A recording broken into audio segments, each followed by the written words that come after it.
Did Russia poison Ukraine's peace negotiators? Chelsea owner and Russian oligarch Roman Abramovich, Ukrainian lawmaker Rustem Umerov and another negotiator have suffered symptoms of suspected poisoning. After a round of peace talks in Kiev, they've developed red eyes, constant and painful tearing and peeling of the skin on their faces and their hands. They were also blinded for a couple of hours after the suspected poisoning. They suffered the symptoms after consuming only chocolate and water in the evening after their round of peace talks.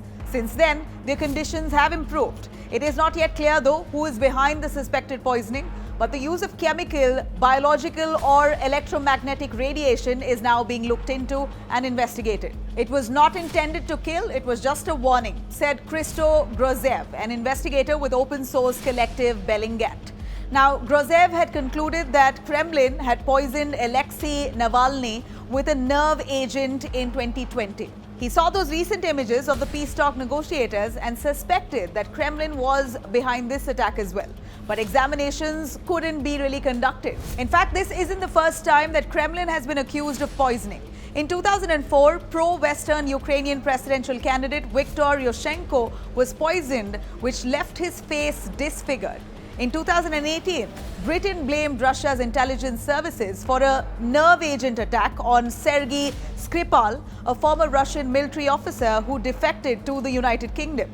But Kremlin denied these allegations. Despite the poisoning, Abramovich has decided to continue with the peace talks. In the past week, he has traveled to Poland and Ukraine and will also be traveling to Istanbul to hold face-to-face peace talks. Zelensky had mentioned that Abramovich, who has links with Putin, could help with peace talks and also asked the United States not to sanction him. Abramovich met with Putin and presented a handwritten note from Zelensky that stated the terms that Ukraine would consider to end the month-long war. In fact, clearly stated out on what exactly Ukraine wants to end this war. Putin, of course, gave a distinctive response to the peace offer by saying, "Tell him I will thrash him." These are the words of Putin. The war has been going on for over a month now and has resulted in over 3 million refugees from Ukraine. The number of casualties on either side is unknown but is estimated to be in thousands.